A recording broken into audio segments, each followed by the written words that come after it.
So we will learn about how to bring the board in factory mode. So in the factory mode means once you perform the factory reset, the entire board configuration will come to factory setting. So for that, what we need to do, the first switch we have designed for a factory reset pin as well. So you need to press and hold till long beep comes 3 times in the duration, and each switch press duration should be 5 seconds. So we can show you how to do it. This is the first switch.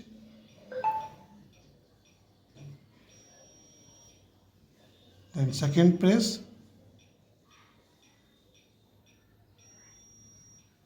Then third press.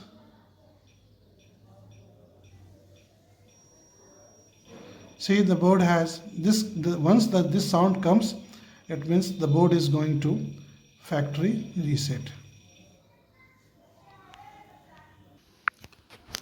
The factory reset can also be done through mobile. So once you log into the board, you have to go to setting. In the setting, there is an option for factory reset. So we have a reboot option. Once you click on reboot, the board will reboot. We have option for default. Once you click on default, entire setting will be changed to default. Once you go to factory, then the board will go to the factory reset, means entire settings as well as whatever the name you have changed for switch or whatever the type you have changed to switch, these entire things will change to factory mode. So we will click on factory. So once you clicked on factory, you can see the sound is coming. The board will go to factory mode.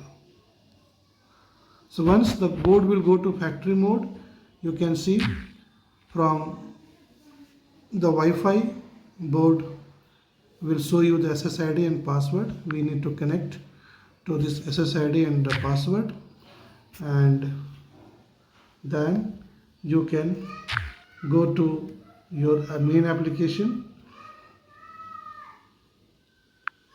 and you can select the first option. Why? Because we have connected directly to the board access point. So click on first option and you will be able to do the operation, and after that you can configure it whatever you want, whatever access point you want to configure through Wi-Fi or anything else.